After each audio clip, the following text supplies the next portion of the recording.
It's a really beautiful road.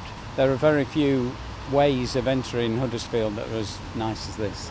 Coming into Huddersfield down Edgerton Road, you can see the history of the area, you can see the houses, the beautiful stone walls.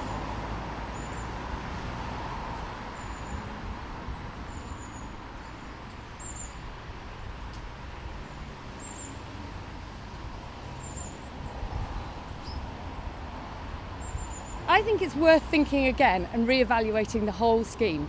Not only are we seeing these wider national trends, and this is before COVID, of traffic reducing, but we're also seeing, since COVID, a real change in the way that people are working and travelling. Especially when they're talking about cutting down 126 trees to achieve a new road scheme that's not needed. £13 million is just madness.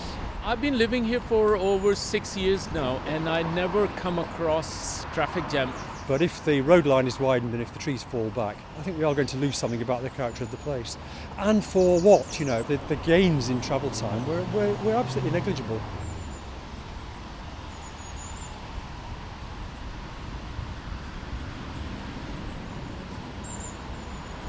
To change the scheme, we would need to really get the leaders of West Yorkshire Combined Authority to change the priorities, to actually recognise that this scheme is in conflict with the 2038 zero carbon economy target that they've signed up to. People who love trees like us, we don't want to go, but other people just drive through that beautiful canopy. I don't doubt that the improvements at the junction of the M62 are justified. They will make a difference.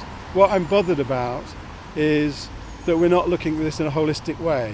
There's a huge amount of research now that says if you widen a road, you get more traffic. It's called induced traffic. A huge part of why this area is beautiful and important and ought to be protected, and is protected, is because of its history and the trees. The trees are absolutely essential to the character of this conservation area. We're in Blacker Road Woods now. Without the noise, you would feel as if you were out in a forest somewhere, even part of an ancient woodland. We've got one very special tree, the 4.5 metre, 200-year-old beech tree. The bats come out of the Blacker Road Woods and across towards the waste ground by the tyre garage. Mature trees have ecosystems that you just can't replace overnight.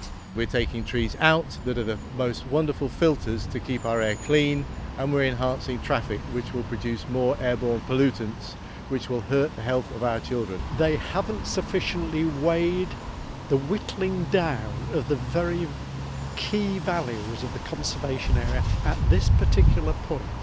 West Yorkshire Combined Authority are calling in all the schemes now to see what can be done to bring them to zero or near to zero carbon. I think Kirklees should put a moratorium on the scheme, without delay. It's worth looking at it again, both in the context of the climate emergency and in our post-COVID world where we've had to make some significant cultural changes. The people within Kirklees who've got the most influence over those decisions, that's Councillor Shabir Pandor, the leader, and Councillor Peter McBride, who's the deputy leader. So those people need to understand the strength of local feeling, write to them, email them, ring them up, tell them what your concerns are.